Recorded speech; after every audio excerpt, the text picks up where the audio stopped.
समाज में जो चल रहा है, जैसे आज के दौर में हम देख रहे हैं कि बहुत नफरत फैलाई जा रही है। ऐसा भारत में पहले कभी नहीं हुआ था।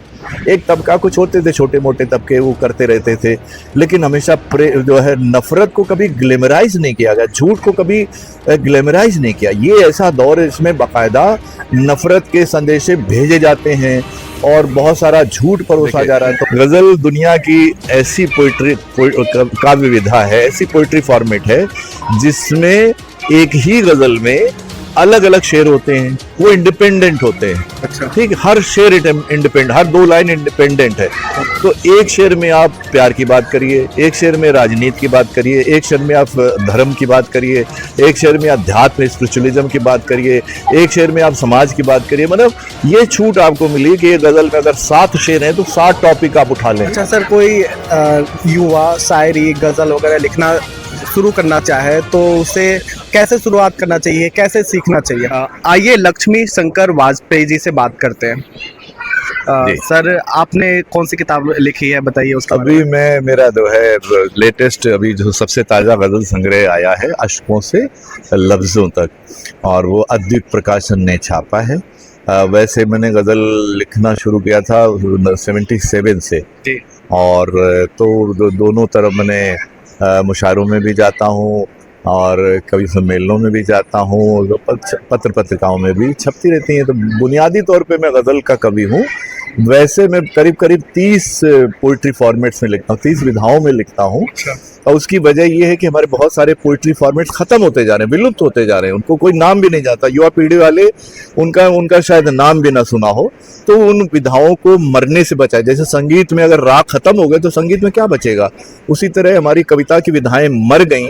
तो अब गिनी चुनी चीज़ें हैं जो आम लोगों की बात है, वो कविता, खास कविता से जुड़े लोगों की बात नहीं है, लेकिन एक आम अगर युवा है तो वो गीत जानता है तो सिनेमा के गीतों की वजह से जानता है, गज़ल जानता है जगजीत सिंह की वजह से जानता है। ठीक है, 2-3 फ्री वर्स पोइट्री जानता है जो उसके टेक्स्ट बुक में पढ़ाई गई, तो वो कुछ जान लेता है, वरना वो बहुत सारी पोइट्री फॉर्मेट्स का, तो जैसे मैंने कहा, वो जानते ही नहीं।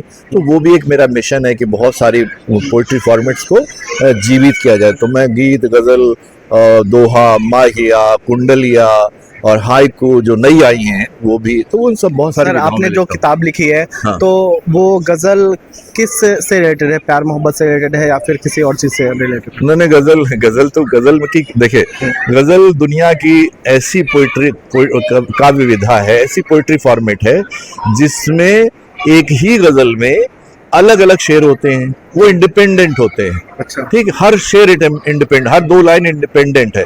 तो एक शेर में आप प्यार की बात करिए, एक शेर में राजनीति की बात करिए, एक शेर में आप धर्म की बात करिए, एक शेर में अध्यात्म स्पिरिचुअलिज्म की बात करिए, एक शेर में आप समाज की बात करिए। मतलब ये छूट आपको मिली कि ये गज़ल में अगर 7 शेर हैं तो 7 टॉपिक आप उठा लें, 11 शेर है तो 11 टॉपिक उठा लें, जो भी है, मतलब अलग अलग। तो गज़ल ऐसा नहीं होता, गज़ल जो होता है अलग अलग शेरों के माध्यम से बहुत सारी जो है समाज की, हमारे आम रोज़मर्रा की ज़िंदगी की, और बहुत सारी चीज़ें उसमें जुड़ी रहती हैं।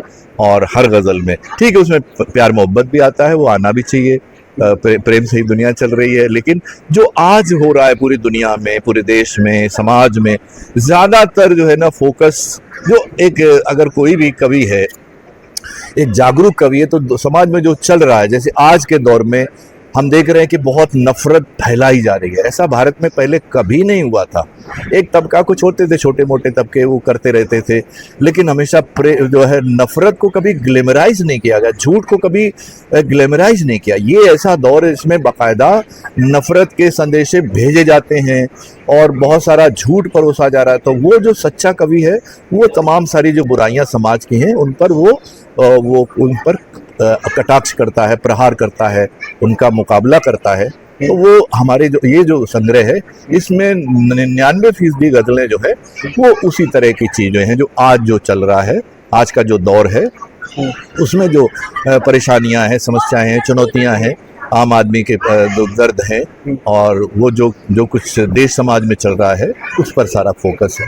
अच्छा सर, कोई युवा शायरी गज़ल वगैरह लिखना शुरू करना चाहे तो उसे कैसे शुरुआत करना चाहिए, कैसे सीखना चाहिए? देखिए, अब वो लिखेगा तो वही जो महसूस कर सकता है। हर कोई तो नहीं, एक भीड़ होती है, कोई कुछ हो गया, कोई दुर्घटना सड़क पे हो गई, भीड़ लग गई 50 लोगों की, मान लो, उसी भीड़ में कोई ऐसा होता है जो उसको आगे बढ़ के उठाता है, कोई अपना वीडियो बनाता है, कोई उसमें उस दर्द से प्रभावित होकर कोई कहानी लिख देता है, कोई कविता लिखता है।